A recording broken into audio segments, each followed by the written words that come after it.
और वैसे भी हम जहाँ जाते हैं वहाँ कहते हैं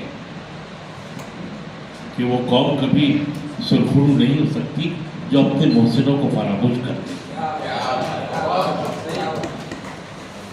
आज हम जिस रास्ते पे चल रहे हैं और जिस रास्ते से गुजर रहे हैं उसके अतराफ आप देखें अलाउड होता है।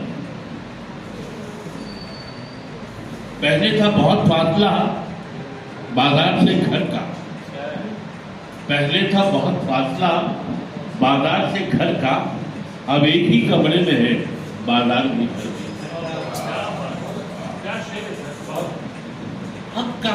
हम निकल कहाँ पा रहे हैं? अपनी जात से, अपने इंसान से, अपने बुजुर्ग से हम बाहर जा ही नहीं पा रहे। फारूक साहब ने AIR का चर्चा पूरे शहर में देखे और भी महसूस कर दिया कि साहब पूरी दुनिया आपके पास है। ऐसे में अपना मुहासबा करने की जरूरत है कि हम तरक्की की इस दौड़ में कितनी तेजी से दौड़ रहे हैं और कहाँ तक दौड़ रहे हैं, और दौड़ते दौड़ते कहीं हमारी तहजीब, कहीं हमारा कल्चर, कहीं हमारा इस्लाम, कहीं हमारे दाद की निशानियां हमारे पैसे तले रुकी तो नहीं जाती। हमें खुशी होती है जब हम एजाज मलिक के स्कूल जाते हैं, देखते हैं कि बहुत कम लोग हैं जो अपने मीरास की इतनी खूबसूरती से और इतनी जमई से, इतने शौक से हिफाजत करते हैं। अच्छा लगा। आवाजें आ रही थी कल रात उस स्कूल की हर कमरे की दीवार, हर जगह से वो गफ्फार मलिक साहब का सादा और एकदम खड़ा लहजा जो है वो हमें सुनाई दे रहा। तो एक ऐसी आवाज जो बाजगज बन के हमारे अतराफ घूमती रहती है, उन आवाजों को कभी कभी याद कर लेना चाहिए। उन यादों की मिठास को, उन यादों के सोच को कभी कभी महसूस करना चाहिए कि हमारे इन लोगों ने किस कदर मेहनत और किस कदर जान के साथ इन दीवारों को बनाया है, इन चीजों को।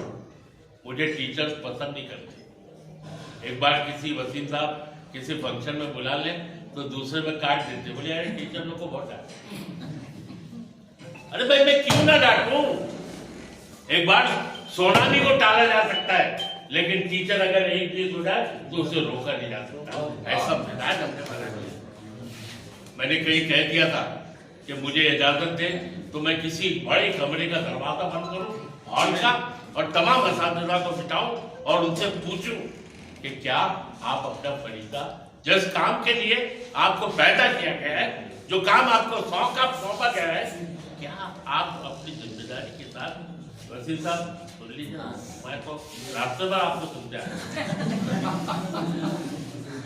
कभी एक बार पूछिए बैठाकर कि क्या हम अपना फर्ज पूरी तरह से निभा रहे हैं। और आमिर साहब, मेरा मानना यह है कि अगर कौम में टीचर बेदार हो जाए तो पूरी कौम बेदार।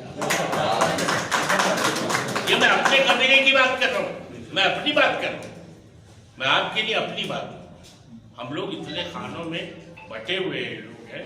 आप देखिए कि आज मुझे रिटायर हुए 2-2.5 साल हो गए, लेकिन आज भी कहीं से मैं बैठा हुआ नजर नहीं आता हूं। आप देख लें, जितना हम अपने मैनेजमेंट से डरते हैं, इतना अगर हम अल्लाह मियां से डरने लगे तो इंशाअल्लाह हमारा हर काम